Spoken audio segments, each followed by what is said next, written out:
En Integrando Mundos, Jesús Ulloa y sus invitados nos hablan de Perú, de su comercio exterior, de sus sectores económicos y de cómo hacer negocios en España y en la Unión Europea. Todos los viernes, a las 10 horas en Perú, y a las 5 de la tarde en España. Aquí, en activaradio.org. Integrando Mundos, con Jesús Ulloa. No te lo pierdas. Muy buenas tardes, amigos y amigas. Como siempre nos encontramos en nuestro programa Integrando Mundos, la voz de tu negocio. Programa transnacional que impulsa y fortalece los vínculos de emprendimiento, empresariales, negocios y culturales entre España, Europa y América. Bueno, como siempre nos encontramos con nuestros amigos panelistas, en el caso de Fernando Aliaga, ya conocido por todos ustedes. Él es economista, especialista en todo lo que son proyectos de inversión, tanto en América Latina como en la Unión Europea. Nuestro amigo José Luis Urbina, asesor, gestor de todo lo que son sociedades y empresas aquí en Europa y España, ¿no? Y allí en Perú nos acompaña también nuestro querido amigo César Villar. Él es ingeniero, catedrático, bueno, él con una gran experiencia en todo lo que es la asesoría a las pequeñas y medianas empresas para que puedan exportar de una forma totalmente eficiente y llegar a los mercados internacionales.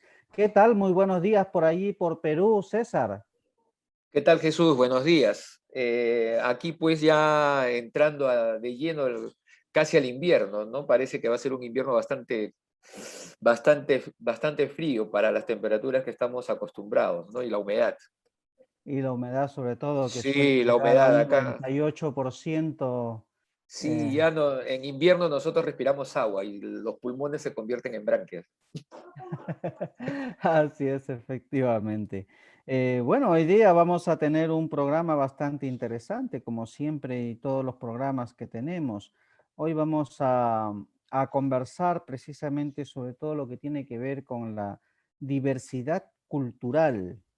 Entonces, bueno, y esto a colación, digamos, porque hoy precisamente se celebra el Día Mundial de la Diversidad Cultural para el Diálogo y el Desarrollo. Bueno, que como ustedes saben, pues las Naciones Unidas, digamos, ha dado por algunos acontecimientos importantes, digamos, ha puesto una serie de días internacionales con el ánimo de poderlo conmemorar y de alguna manera, pues también esto, hacer algo de sensibilización, ¿no? Tanto las instituciones, los estados, puedan sensibilizar sobre determinados temas que son importantes y en algunos casos hasta conflictivos en la sociedad, ¿no? Pero para ello, pues, se celebra este día con ese ánimo, de alguna manera, de orientar todo el tema de la opinión hacia una opinión, pues, un poco más democrática y de alguna manera que contribuya a todo lo que es el desarrollo. Pues hoy 21 de mayo celebramos este día. Y antes de empezar a conversar sobre este tema de la diversidad cultural, es interesante, por ejemplo, poder definir, acercarnos a una definición de lo que es realmente la cultura, ¿no, César? Ujú. Porque si hablamos de diversidad cultural, pues hay algo entonces que nos diferencia a todos, más allá de que todos seamos personas y humanos en este mundo, ¿no? Entonces, al margen, a veces, aparte de las diferencias del color de la piel, que son unas de las diferencias, mayor o menor pigmentación, de acuerdo de la zona donde estemos, color de los ojos, que son, digamos, algunos aspectos físicos, ¿no? Que nos podemos diferenciar, pero más allá de aquellos rasgos, pues también hay otros factores que nos diferencian, como son una serie de cosas como las costumbres, por ejemplo. Sí. Eh, Hay una cosa, por ejemplo, Jesús, que yo me he dado cuenta en los tiempos en que estaba viajando por todo el Perú entre el 2016 y el 2018. En la selva, por ejemplo, tú te das cuenta, la cosmovisión es completamente diferente que la cosmovisión de la sierra. ¿Ok? Una de las cosas que te puedes dar cuenta, mientras que cuando tú llegas a un pueblito de la sierra, identificas el panteón de los muertos en un lugar altito. Cuando tú llegas a una comunidad en la selva, a una comunidad nativa, tú te das cuenta que no encuentras panteón, no encuentras dónde entierran a sus muertos. Y eso está en cuál es la mirada que ellos tienen en relación a su contacto con la tierra. ¿Ok? Lo que significa la tierra como elemento, la madre, ¿no? La madre. Es una de las cosas que he podido notar. Y creo que esa cosmovisión es lo que genera las diferentes culturas, inclusive dentro de todas las comunidades que te puedas encontrar en la selva. No es igual la mirada que tiene un Campa a lo que pueda tener un Shipibo Conigua o lo que pueda tener un Ashaninga. Hay cosas similares, pero son completamente diferentes. Y peor cuando comenzamos a tallar con la mirada cultural que pueda tener las comunidades de la sierra. Hasta para las reuniones, porque tuvimos una reunión cuando estábamos viendo un proyecto en Camisea, y teníamos que desarrollar un trabajo de reconversión, de capacitación y desarrollo, y nos reuníamos con la comunidad. Estaban los jefes, conversábamos con el traductor, y de repente cuando había que tener una decisión, todos volteaban y miraban a una abuelita. Y dependiendo la abuelita, si subía o bajaba la cabeza, era lo que ellos podían tomar la decisión. Por lo tanto, este tema de la diversidad cultural es algo que nosotros tenemos que tener muy en cuenta para cualquier paso que se quiera dar. Y algunas veces me parece que queremos mirar a los países como si fuera un todo igual, un todo homogéneo, pero esa realidad, en el caso de Latinoamérica, en función a algunos datitos que he sacado, salvo raras excepciones, eso es imposible. Hay que tener, ese tema cultural es muy importante, esa diversidad, reconocer esa diversidad cultural. Claro. Así es, efectivamente, ¿no? Y lo que decíamos nosotros, por ejemplo, siguiendo con este tema de la cultura y un poco lo que tú comentabas, estos rasgos, digamos, de comportamiento, de conducta, como decía, ¿no? Como en resumen, ¿no? La cultura es un poco el saber hacer y el hacer las cosas, ¿no? O sea, eso se diferencia, ¿no? El saber estar. Cada cultura tiene una forma distinta de poderse comportar y de hacer las cosas finalmente, que es lo que lo va a diferenciar una cultura de otra, como tú mencionabas, ¿no? Entonces, eso es lo que nos diferencia entre unos y otros. Y muchas veces también lo que lleva a conflictos, si no sabemos manejar estas diferencias entre una cultura y otra. Otros estudiosos también de este mundo de la cultura, antropólogos, sociólogos, decían también que la cultura a veces viene determinada también o influenciada por el lugar donde estamos. Traigo algo que tú decías, ¿no? De repente, pues el ambiente, si es muy soleado, si es muy caluroso, si es más cálido, entonces notamos que a veces la gente es distinta. A gente, digamos, que está en lugares fríos, que prácticamente no sale el sol, entonces su comportamiento, su conducta también va a ser distinta. Entonces, también son parte de los rasgos culturales de una sociedad. Entonces, ¿No? y efectivamente, o sea, todo eso, esas cosas que tú mencionabas, por ejemplo, la diferencia entre la gente de la selva, que es un poco, yendo un poco a comportamientos, ¿no? Tiene un comportamiento un poco más alegre, más festivo, es una zona soleada, llueve, pero hace mucho calor, entonces la gente suele estar mucho, digamos, entre comillas, en la calle, porque no hay calles en muchas ciudades de la selva, pero suele, digamos, confundirse los espacios, digamos, ¿no? No hay tantos espacios cerrados ni las viviendas en la selva, ¿no? Entonces cualquier persona puede entrar a cualquier casa porque están normalmente muy, muy abiertas, ¿no? El tema de las paredes, de la privacidad, no es tanto como en otro tipo de culturas donde tenemos quizás temperaturas mucho más frías, los espacios tienen que cerrarse por el frío, entonces la privacidad es mucho mayor, ¿no? Entonces, ese tipo de detalles también influye. Y eso tiene mucha razón, ¿no? Yo me acuerdo, por ejemplo, cuando estuve trabajando en Ecuador, yo tenía que moverme entre Guayaquil y Quito. Y en la medida que subía, la, el cambio de la gente iba siendo completamente diferente. El de Guayaquil un poquito más abierto, eh, eh, mucho más hasta cierto punto comunicativo, y ibas subiendo, subiendo, subiendo hasta que llegabas a Quito y encontrabas una ciudad completamente diferente.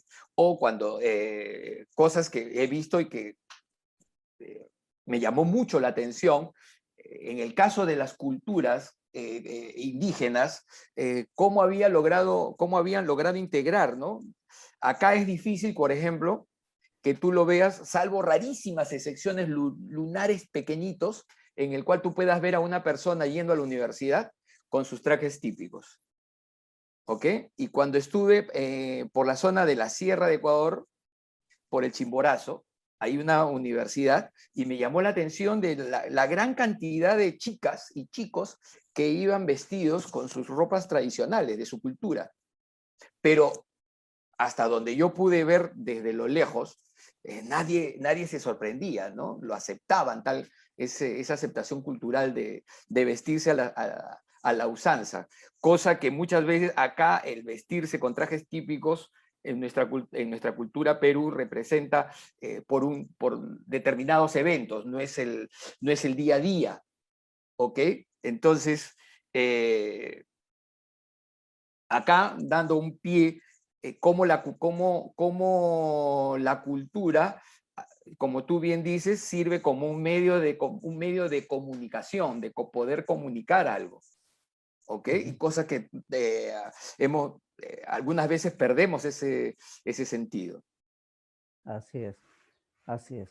Entonces es un poco lo que es la cultura, ¿no? Y lo que nos va a diferenciar unas de otras, finalmente, ¿no? Una cultura de otra se va a diferenciar precisamente porque cada cultura tiene una forma de hacer las cosas. Ujú. Entonces, una misma cosa en una cultura distinta, pues se hace distinto, como el hecho que tú decías, ¿no? Mientras que en la sierra del Perú y muchas ciudades, por ejemplo, tienen una forma de enterrar a sus muertos, y en la selva tú habías observado que es distinta, ¿no? Y si vemos, por ejemplo, en la India, donde hay una costumbre, una tradición, digamos, de práctica, cremar, ¿no? Lo que en otras culturas puede ser eso incluso hasta satánico, diabólico, ¿no? El hecho de quemar a tus muertos cuando tú los tienes que venerar, cuidar, de estar con ellos, dialogar con tus muertos, saber dónde están para poder ir a llevar las cosas que más le gusta o le gustaban a esa persona, llevarle una comida, llevarle una bebida, acercarte y conversar, cantarle una canción, mientras que en otra cultura tú quemas a tus muertos, las cenizas van al río y no tienes un espacio físico donde Enterrarlos. comunicarte con él, ¿no? Pero te das Porque ya han cuenta que desaparecido sí, prácticamente. pero en la selva, lo que tú te das cuenta, ¿qué cosa es? Que es la gran tierra, la madre que vuelve a recepcionar a aquella persona que vivió y que está en el espíritu, ¿ok? De una u otra manera, la selva es mucho más espiritual. Pero si tú te das cuenta, por ejemplo, y eso lo ves inclusive como costumbres de la sierra, porque nosotros en Lima tiene la característica, Lima Norte recibe toda la sierra del norte y Lima Sur recibe toda la sierra del sur, Ayacucho, y cada uno con sus propias tradiciones, ¿no? Entonces, tú te das cuenta que ese hecho de la veneración, la cultura de la veneración al muerto, como lo tienen también los mexicanos, viene ya desde la época del Incario, ¿no? El hecho de momificar, ¿no? De guardar, de preservar, de sacarlos cada cierto tiempo en una visita, ¿ok? Entonces, y eso, junto con la venida de los españoles, se comienzan a hacer mestizaje y se guarda hasta estos días, ¿no? Tú te vas a los cementerios y lo puedes ver por YouTube, las fiestas del Día de los Muertos en los cementerios populares, ahora menos por el COVID, pero de todas maneras se hace, el hecho de que las personas se reúnan ese día toda la familia llevan sus comidas, llevan sus tragos, llevan su banda de música y comienzan a tomar con el muerto. Así es. Que es parte, tú desde este punto de vista de clase mediero, tú dices, pucha madre, pero ¿qué están haciendo? Pero es su cultura, es con lo que ellos se sienten identificados y es una manifestación de su cosmovisión, ¿ok? De la manera como van a venerar a sus muertos. Pero ¿y eso de dónde viene? Eso viene del terruño de donde viene, de donde han migrado, y es de ese terruño lleva muchos siglos hacia atrás, ¿ok? Que ahora se concentra y se va modificando de acuerdo al... Ok, antes de repente tocaban huayno y solamente escuchabas huayno de repente en la década del 58, 50, pero ahora ya los muertos ya dejaron de escuchar huayno y ahora escuchan chicha. Pero la chicha, ¿qué cosa es? Es parte de una manifestación cultural que es una mezcolanza de la música andina con la música cumbia natural de Colombia y sacan su mestizaje, que es parte también de la cultura y como forma de manifestación. Ya veo por dónde vas, César, ¿eh? Sí, te voy a presentar a mi grupo de... Al Chapulín el Dulce. A Chapulín el Dulce. No, es así, es así. Y, oye, ahora que hablas, bueno, antes de nada, buenas tardes, que me he incorporado un poco tarde. Bueno, buenas tardes, buenos días, con César. Ahora que hablas del tema de la mezcla de culturas y que has tocado el tema de la zona de los Andes, ¿no? A mí siempre bueno, cuando viví en Perú, no me parecía extraño ni me llamaba la atención la indumentaria de los bailes clásicos y típicos de cada pueblo andino. Estamos hablando de pueblos andinos que están por encima de los 2.500 metros. Y hay grupos muy conocidos como los que llevan los cuchillos, los que llevan las caracolas, hay unas rodillas que hacen sonar. El pututo. Y después las grandes fiestas, las fiestas que hay en cada pueblo, pues siempre tienen a la patrona del pueblo, que es una virgen o es un santo. Entonces ahí, ya te digo, cuando viví en Perú, no me sorprendía, porque era una fiesta más del pueblo que íbamos al pueblo de mi padre o el pueblo de mi madre, ¿no? Pero ya cuando vengo aquí y me leo más, ¿no?, sobre la conquista, el descubrimiento, toda la herencia española, hombre, si lo analizamos en detalle, esa mezcla cultural de una u otra manera ha prevalecido tanto en indumentaria de las fiestas, porque siempre se tiende a poner las máscaras de los hombres pues con barba y con bigotes, ¿no? Y esos son los trajes, las fiestas típicas de cada pueblo. Tienen su santo. Y los incas no teníamos santos, ni teníamos manifestaciones religiosas, quitando al dios, al sol y poco más, ¿no? Pero ha prevalecido, quitando el Inti Raymi, ha prevalecido en cada pueblo, cada pueblito tiene su patrón, su santo y su iglesia. Eso, quieras o no, pues es un mestizaje de cultura, ¿no? Es una mezcla que ya lleva muchísimos años. Y tú sabes, sí, Fernando, tú sabes de que la conquista, de una u otra manera, fue lo que buscó fue para poder llegar a sojuzgar el pueblo, ¿ok? Tú sojuzgas a través de la religión, pero el pueblo en sí mismo también entra en rebeldía. Sucedió en Roma, cuando pasó al catolicismo, cuando se creó el catolicismo. Entonces, si tú te das cuenta, en el antiguo Perú existía el gran dios Inti, ¿ok? Pero a partir de ahí comenzaban a existir una serie de deidades que después, cosas que se han perdido de repente en el tiempo y en algún momento lo he leído, deidades que después fueron transculturizándose y convirtiéndose en el señor de los temblores, en el señor de Ayaviri, el señor de no sé qué, el señor de más allá.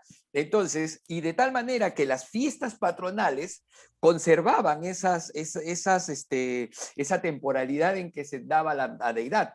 En el tiempo ese origen se pierde, ¿no? Sí, Y queda sí, como lo que es el tema de ahora, que es la cultura. sí, estoy ¿Ok? de acuerdo con eso. Yo iba al hecho de que, lo que tú has dicho, ¿no? Eh, se sojuzga al pueblo al que se le conquista, Ujú, que ha pasado en todas las civilizaciones, no solamente en los incas y los españoles, pero al final de todo, y digo al final por decirlo en el presente, ¿no?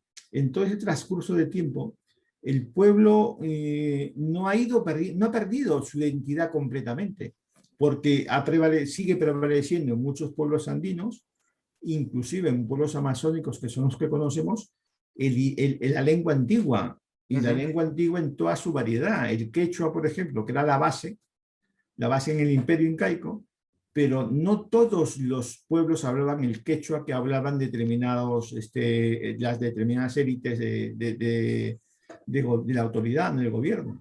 Entonces, habría muchos dialectos diferentes y que en muchos pueblos ahora mismo andinos de Perú y sobre todo en Bolivia y en la zona de Ecuador, se siguen hablando todavía esos dialectos. Entonces, esa identidad como pueblo no se pierde. Pero sin embargo, yo pienso que ahora que estamos hablando del Día Mundial de la Cultura, pues la cultura es lo más mestizo que hay, pero en todo el mundo, no solamente Ujú. en una parte del mundo, ¿no?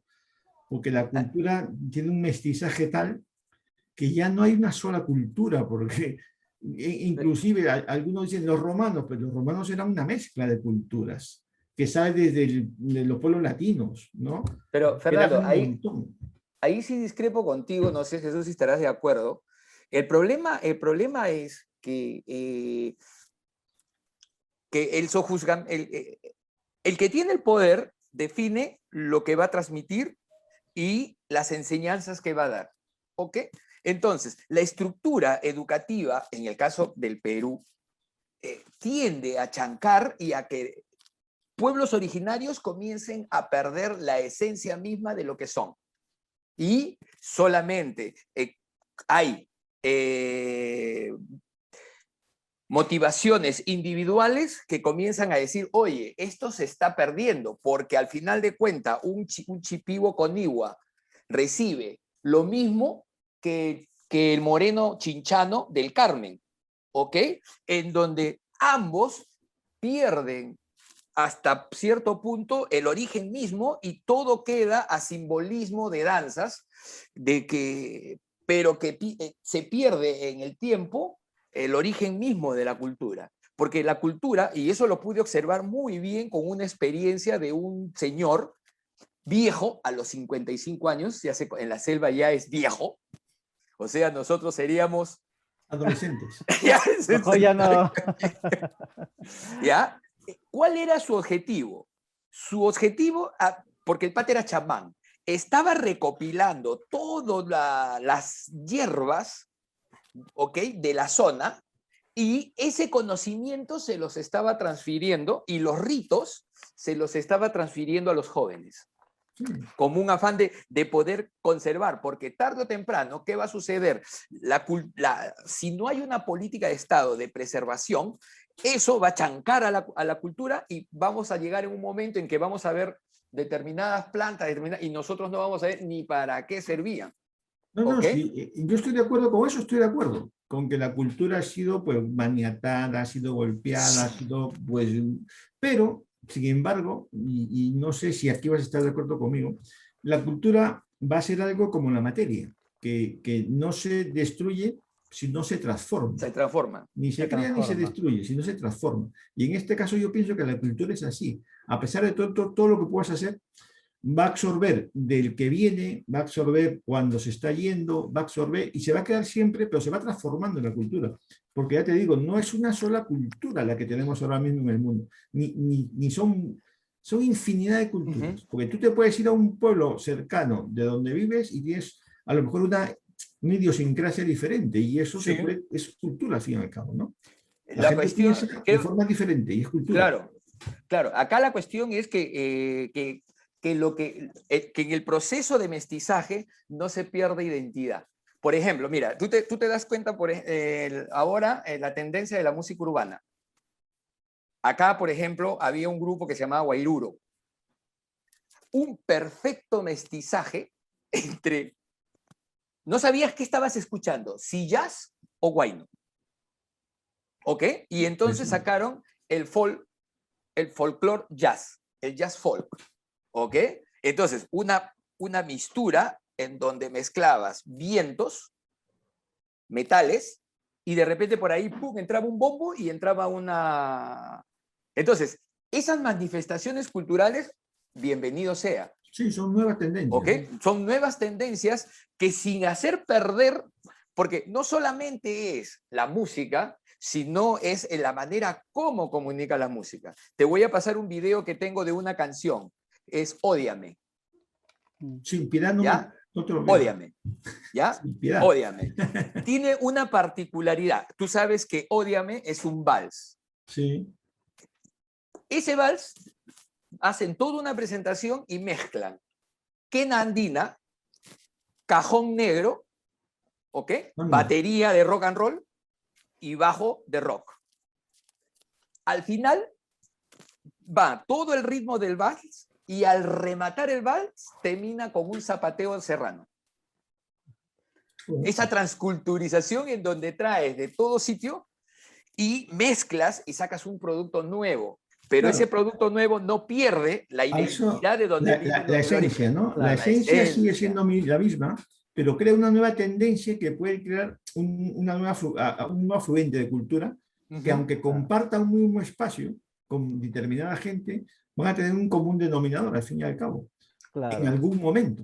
Claro, siguiendo un poco la línea esta, ¿no? Efectivamente, yo creo que, bueno, y se ha estudiado mucho respecto al tema de la cultura y al tema cómo se ha ido evolucionando las culturas o cogiendo determinadas costumbres de otras culturas, ¿no? Lo que tú decías, esa fusión cultural, ¿no? Y eso va muy ligado a lo que es, si nos damos cuenta, a la movilidad, a la movilización, ¿no?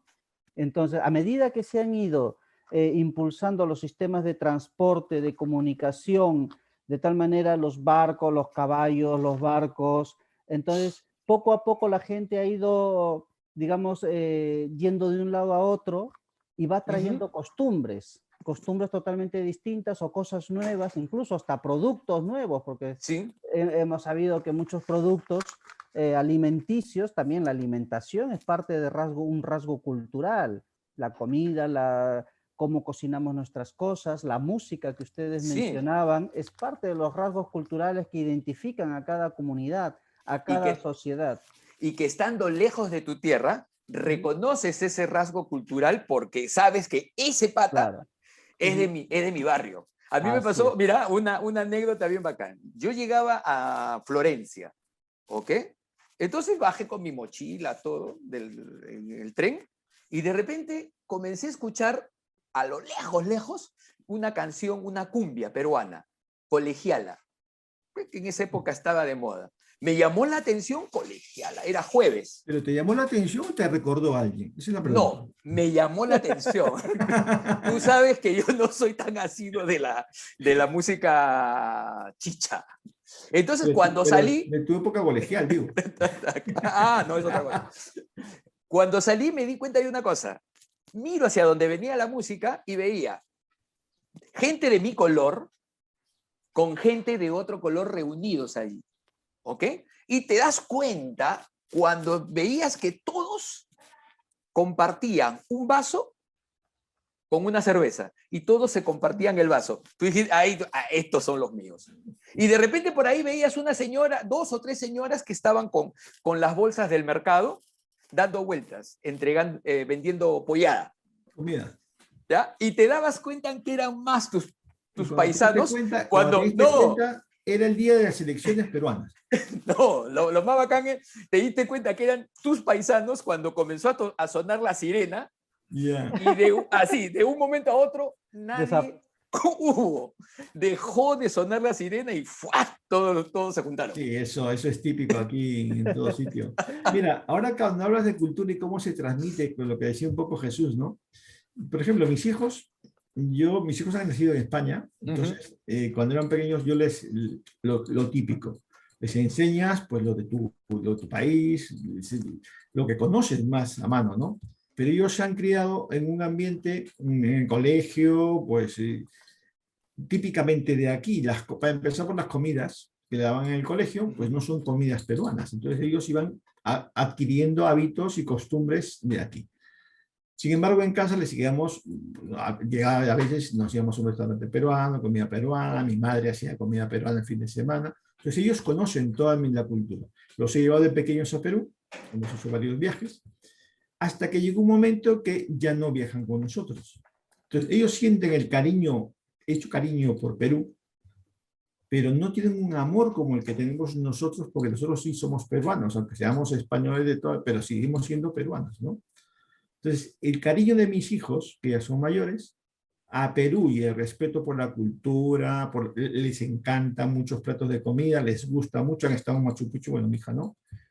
Entonces, ese cariño no se transforma en amor al país, no se transforma en... Y yo conozco gente, paisanos como nosotros, con muchos años, que intentan hacerlo al revés, que lo que quieren hacer es que se quiera más al Perú, aunque ellos no hayan nacido aquí, y que tengan cariño solamente por realmente su lugar de nacimiento, ¿no? Y es ahí donde viene el conflicto, porque ya lo hemos visto muchas veces, donde no hay arraigo. Entonces hay mucho, no estudian bien, la personalidad no la definen. Entonces, esa es la diferencia en mucho, que la cultura tú la puedes transmitir de una forma, pero no la puedes controlar, porque ya te digo, mis hijos tienen su cultura, tienen su forma de pensar, respetan y quieren a mi país, pero no es su país, al fin y al cabo. Está bien, pero fíjate, tú lo que dirían los comunicadores, tú te has convertido, o sea, tú no puedes forzar a tu hijo a querer algo, ¿ok? Sí, sí, sí.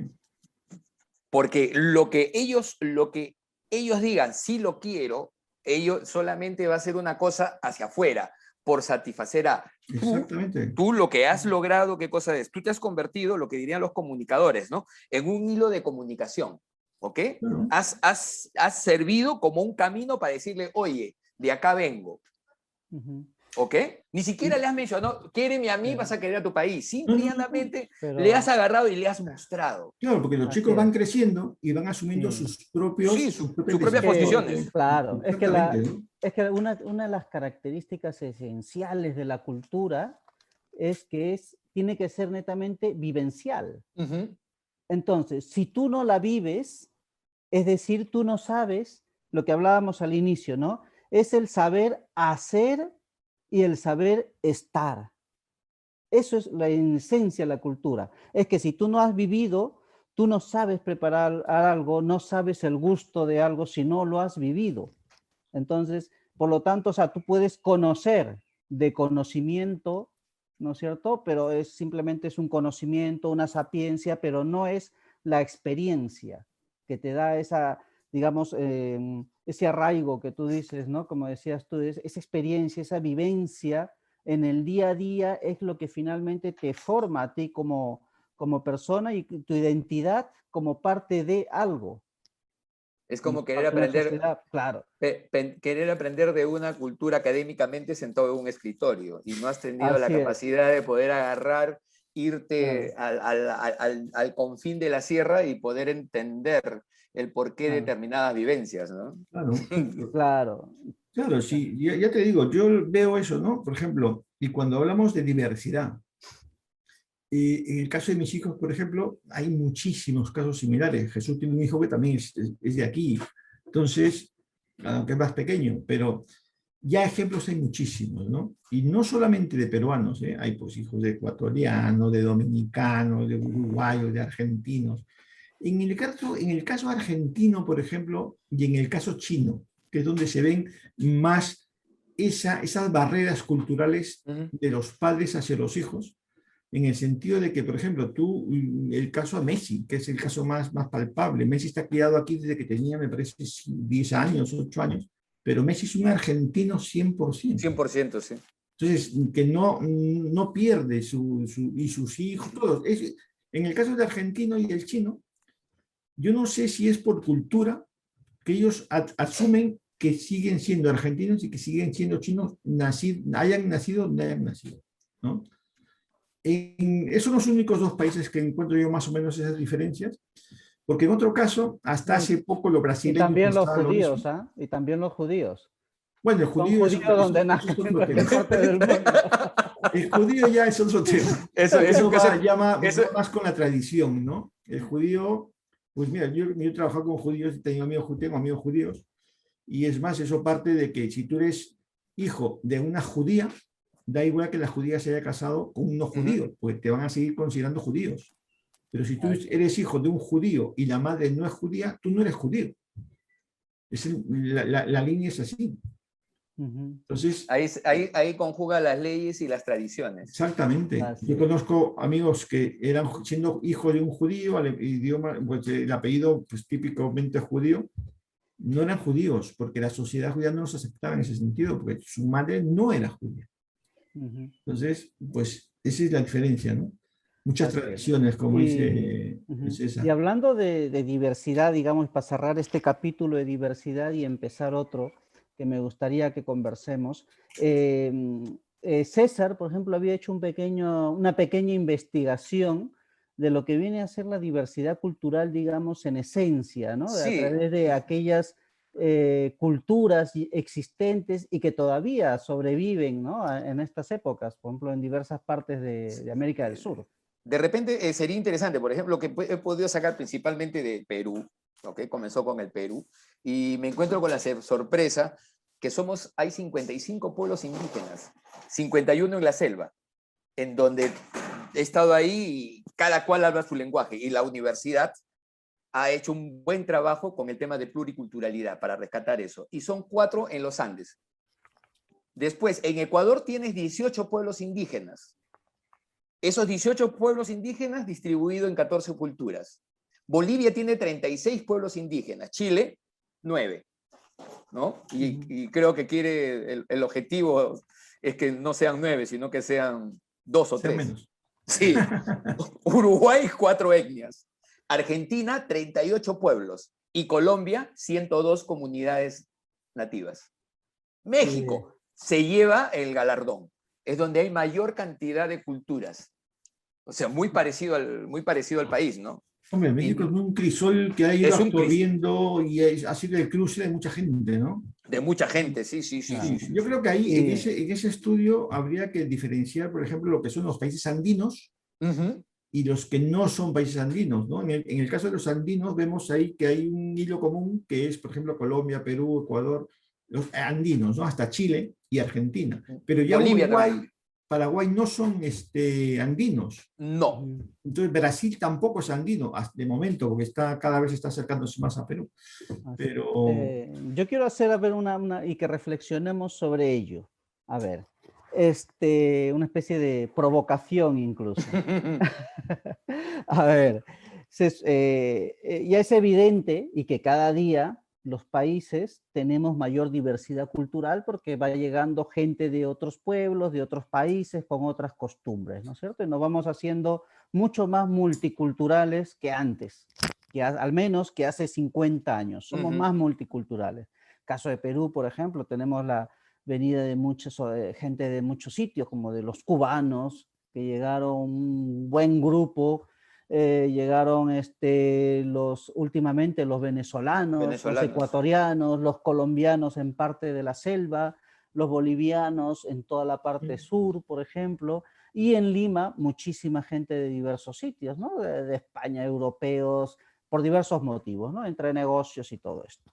Entonces es evidente que vamos adquiriendo también lo que decía Fernando, ¿no? Nuevas costumbres, nuevas cosas que antes no sabíamos que existían y por esa gente, por esos contactos, por esos amigos, vamos adquiriendo también esas costumbres, ¿no? Esta diversidad cultural se transforma en un problema para la convivencia y el desarrollo de un país, o es una riqueza para esa convivencia y el desarrollo de un país. Yo quiero ahora retroceder algunos años, por ejemplo, en Francia. Francia, si bien es cierto, es un país bastante homogéneo, pero no porque lo haya sido de toda la vida, sino porque se tomó una medida bastante radical, ¿no? De hacer lo que llaman, ¿no?, el Estado-nación. Es decir, aquí en Francia se habla una sola lengua y se tiene una sola cultura y todos somos iguales. Entonces, y se tomó dicha decisión, de tal manera que aquellos franceses que hablaban un francés distinto, la única opción de poder estudiar, de poder trabajar, de poder hacer algo en la vida, era aprender el francés oficial, y no había más. Entonces, esa homogenización, digamos, de la cultura que se hizo en Francia, que prácticamente es el único estado, uno de los pocos estados-nación, digamos así, por el tema de la homogeneidad cultural que se impuso, ha logrado su desarrollo, digamos, como ellos han querido, como ellos lo han pensado. Pero yendo a esta pregunta, digamos, ¿cómo lo ven ustedes esta diversidad cultural? ¿Puede contribuir como una riqueza para el país, para el desarrollo, o puede originar, finalmente ser un problema al no entendernos todos? Mira, como ingeniero, yo te digo de que uno siempre en los procesos, uno busca la estandarización, porque de una manera u otra resulta mucho más fácil trabajar productos estandarizados. Pero acá estamos hablando de personas. El Perú se ha convertido en un crisol de culturas, ¿ok? El problema radica es en qué momento y en qué situación y en qué momento histórico se da este tema de trasvase cultural, ¿no? Hablamos de la migración china, hablamos de la migración japonesa, hablando por etapas. Después hablamos de que los procesos de desigualdad en nuestras fronteras hacen que, ahora entiendo el por qué muchos colombianos encuentro cada vez que voy al mercado, ¿ok? La migración colombiana y después con la crisis la migración venezolana. Pero, ¿cuál es el problema? ¿Ok? El problema es que el Estado no genera políticas de absorción y hacen que se presenten una serie de situaciones como la que se están presentando acá. ¿Ok? Tú prendes la televisión temprano en la mañana y lo primero que escuchas son robos, asaltos, secuestros. Y después venezolano, colombiano. ¿Ok? Entonces, ¿qué cosa es lo que sucede? Comienza a generarse las situaciones anti. ¿Ok? En las comunidades, principalmente en mi caso, que yo vivo en Lima Norte es el punto de entrada de toda la migración venezolana. ¿Ok? O sea, tú te vas a los centros comerciales, que hay un núcleo donde están los buses, y de ahí a las 10 de la mañana comienzan a bajar buses llenecitos. ¿Ok? Pero, ¿qué está haciendo? ¿Qué políticas de integración se está haciendo? ¿Ok? Todo queda al buen corazón de las personas que emigran. Yo creo que nada más. Ahí yo no estoy de acuerdo contigo, César, en la parte final, ¿no? Porque con lo que decía Jesús, por ejemplo, la pregunta es si es mejor o es peor la multiculturalidad. Pero es que hay que tomar, por ejemplo, una base para poder definirlo, ¿no? Como tú dices, César, como ingenieros, pues nosotros siempre tendemos a que lo homogéneo es lo mejor y lo estandarizamos. Perfecto, porque así nos evitamos problemas de combinaciones. Pero si hablamos de gente, cuando ya tenemos que mezclar la parte científica, la ciencia que traemos con la parte social, pues evidentemente al principio es complicado, hasta que puedas tú controlar el proceso. Pero luego, y me refiero al principio, por ejemplo, con lo último que ha dicho César, ¿no? Ahora mismo hay un caos en Perú, porque es el momento, no está acostumbrado a la migración. Todos los países europeos lo han pasado, algunos antes, otros después, con lo que decía Jesús, por ejemplo, ¿no? A la larga es progreso, a la larga es beneficio. Yo cuando he tenido oportunidad de hablar sobre este tema con alumnos, yo siempre lo he llevado al área del fútbol. que es la forma, para mí, es la forma más fácil de mostrar, pues, en imágenes que todo el mundo ha visto y conoce, cómo se ha ido transformando una sociedad en multicultural. Porque si tú vemos, por ejemplo, ya tenemos una edad para recordar, por ejemplo, aquella Francia de los años 78, Mundial 78, todos blancos, apellidos muy franceses. Sí. Por ahí había uno de color, uno que era muy raro. Oye, pero eso es un mito, compadre, porque yo cuando he estado por allá me he encontrado con varios morenitos. Pero voy al hecho, ¿no? Que en los años, desde los 70, cuando los campeonatos del mundo, pues era muy fácil definir a un equipo. Los suecos, pues blancos, rubios, altos. Los noruegos, tal. Los latinoamericanos eran los que más mezcla llevábamos, porque teníamos pues un crisol ahí de todas las razas. Sin embargo, los europeos eran los que más todavía se mantenían al margen de eso. Pero ya a partir de los 78 comienza Francia primero, y cuando va al 82 ya tiene una selección de fútbol con mucha gente de color, pero bastante. Ahora es la mayoría. Se resistía mucho Italia y España, porque Alemania, Suecia, todos los países ya eran una multiculturalidad de países. Tú veías a las selecciones de fútbol de todos los colores, menos España e Italia, que son los últimos que se han incorporado a ese grupo. Sí. Entonces, ahí es donde debe ser el progreso, ¿no? De cambio de identidad de cada país. En esta línea, si me permites, César, en esta línea, ¿no? Agregar algunos datos adicionales, por ejemplo, ¿no? Del tema de las ciudades, ¿no? Tú diste algunas ciudades. Yo quería dar otras ciudades donde también actualmente se observa la diversidad cultural, ¿no? El caso de Ámsterdam, ¿ya? Es una ciudad que tiene 178 orígenes culturales distintos, ¿ya? Tenemos, por ejemplo, Londres, donde se hablan más de 200 idiomas. Y tenemos igual, o sea, un tanto igual de 100 y pico personas de nacionalidades distintas, conviviendo, conviviendo, trabajando, estudiando. Pero sin ir tan lejos, te vas a Barcelona y Barcelona se habla todos los idiomas que puede haber en todos Europa. Los idiomas. Los Ángeles, por ejemplo, 140 personas, ¿no? Provenientes de 140 países diferentes. ¿Ya? Sí, se hablan más de 86 idiomas. El mismo Nueva York. Nueva York, París, es una metrópoli que también se encuentra en estas estadísticas, digamos, ¿no? De cantidades de gente, ¿no? Entonces, mira, pero, lo que tú decías, Jesús, Fernando, antes que se me vaya el hilo, lo que decía Jesús antes en Francia, que se decreta, ¿no? Que solamente se habla el francés por decreto. Pero eso obedece no a un problema étnico ni a un problema social, sino más que nada eso empieza por un problema hasta cierto punto político, sociopolítico, porque por un lado estaban los del País Vasco francés, que comenzaron a tener mucha importancia en un momento dado, estaban los corsos, que siguen queriendo independizarse. Entonces, para acabar con ese problema de raíz, el gobierno francés dijo, mira, aquí hablan todo el mundo francés, y si quieres hablar en otro idioma, en tu casa. Y eso tal cual, zanjó el tema de los vascos y de los corsos y de otras regiones que también querían independizarse hasta ahora. Y por otro lado, lo que sí obligó es a que se hablase inglés, porque los franceses mayoritariamente hablan inglés.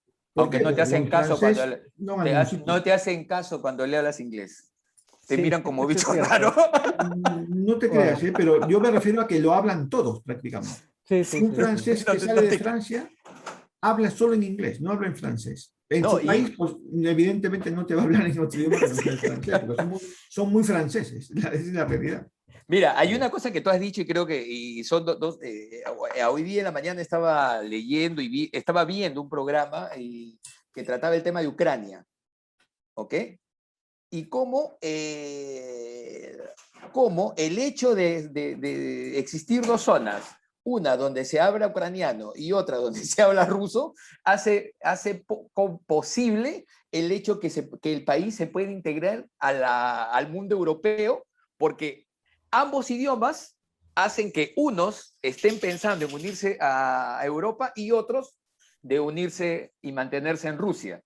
¿Ok? La política es buena, pero cuando yo me refiero... Hay un detalle ahí que a lo mejor estás obviando, ¿eh? Antes de que la Unión Soviética se deshaga, desintegrara de alguna forma suave, por decirlo de alguna forma suave, era un proceso que se fue dando no de un día para otro, fue un proceso que dio tiempo precisamente a que la Unión, porque Ucrania tiene la zona de Crimea, que es la península de Crimea, que es la parte que está anexada, está anexada a Rusia ahora mismo, pero por las malas. Claro. Dio tiempo porque en Crimea era básicamente uno de los arsenales más grandes de la Unión Soviética. Entonces los soviéticos tuvieron tiempo de ir poblando esa zona con muchos rusos, con lo cual esa zona se convirtió en ruso hablante.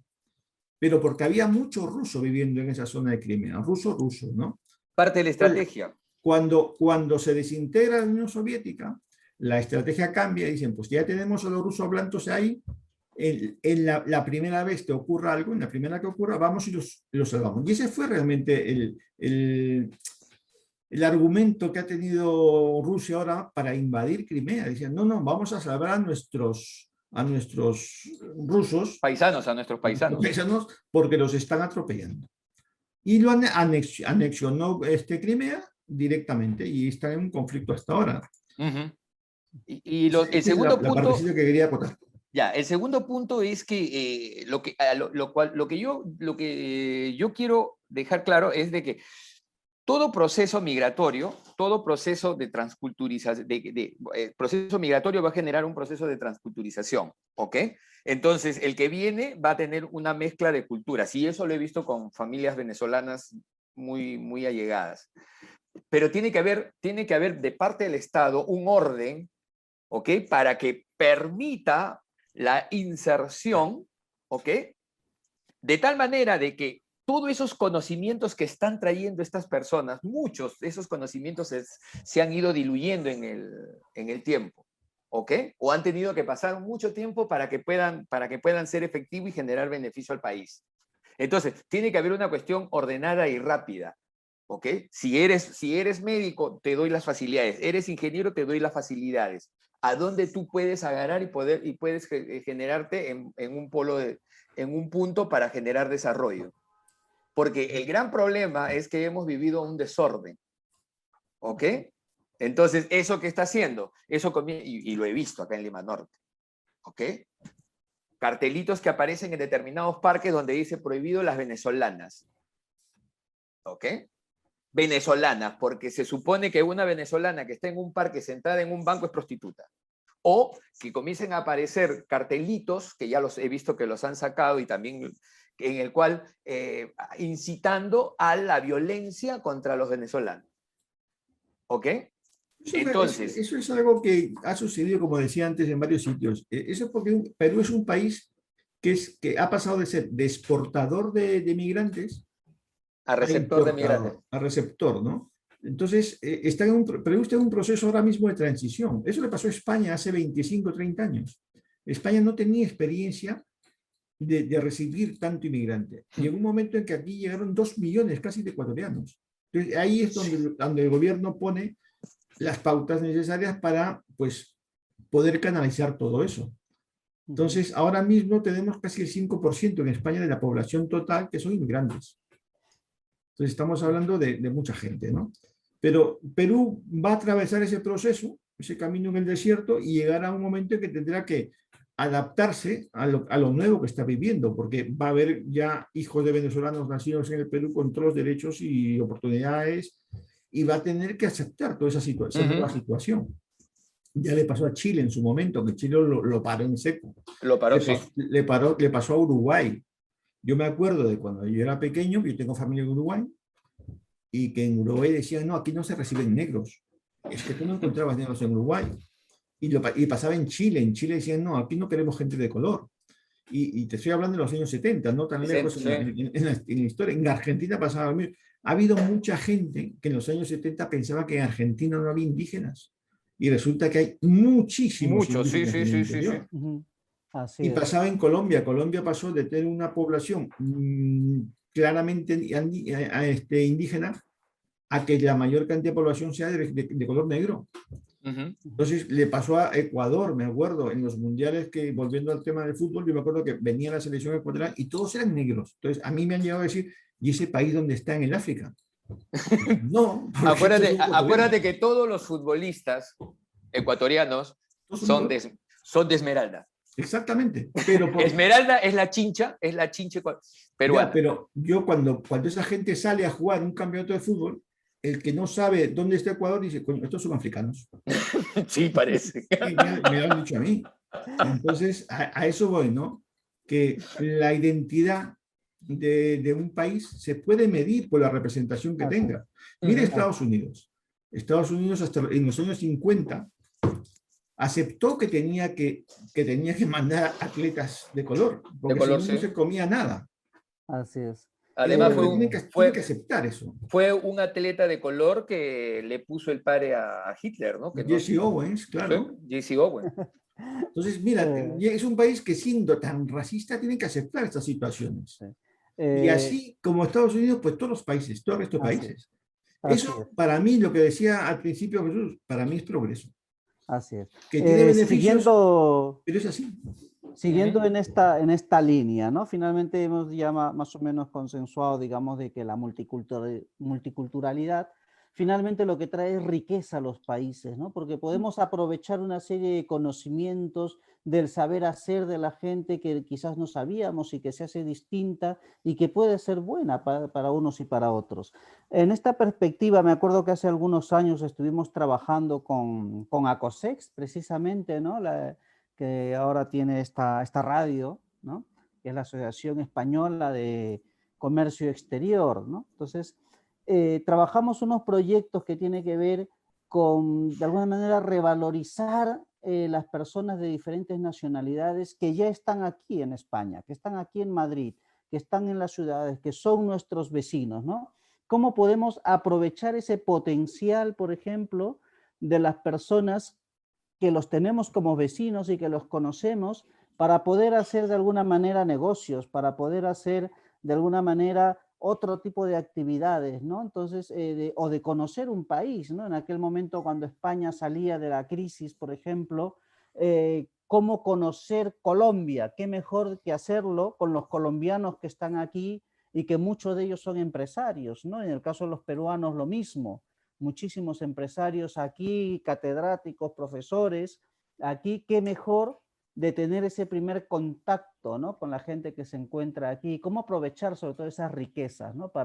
Pero sí, entiendo eso, pero vamos a ver, eso lo tienes que hacer no a nivel doméstico, por decirlo de alguna forma, porque has comentado tú un vecino, no. A ese nivel no funciona porque ya ha habido experiencias en ese sentido.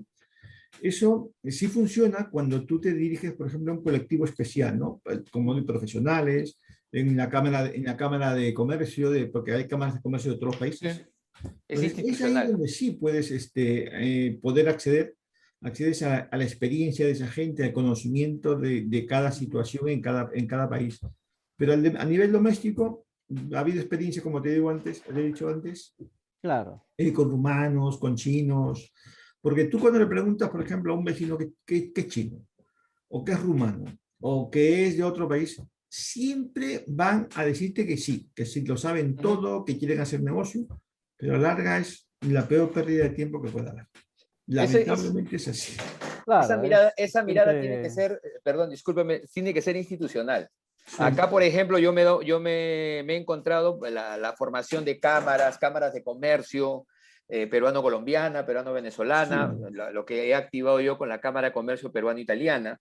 Entonces, allí sí valida el hecho de poder agarrar y poder establecer nexos. Acá, por ejemplo, tú te vas dando cuenta cómo va llegando la penetración. En Lima Norte, que es el centro, a partir de donde todo el mundo se distribuye, tú vas, en la avenida Universitaria había una tienda donde decía productos venezolanos y podías encontrar todo tipo de productos venezolanos.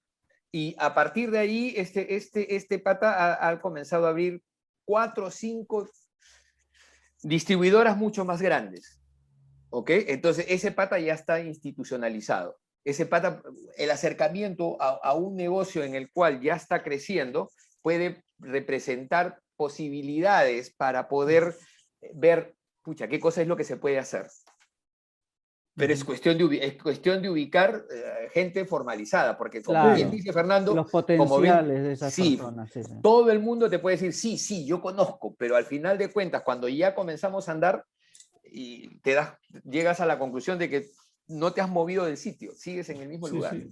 Sí, es lamentable, pero es la realidad. Es perder el tiempo. Así es.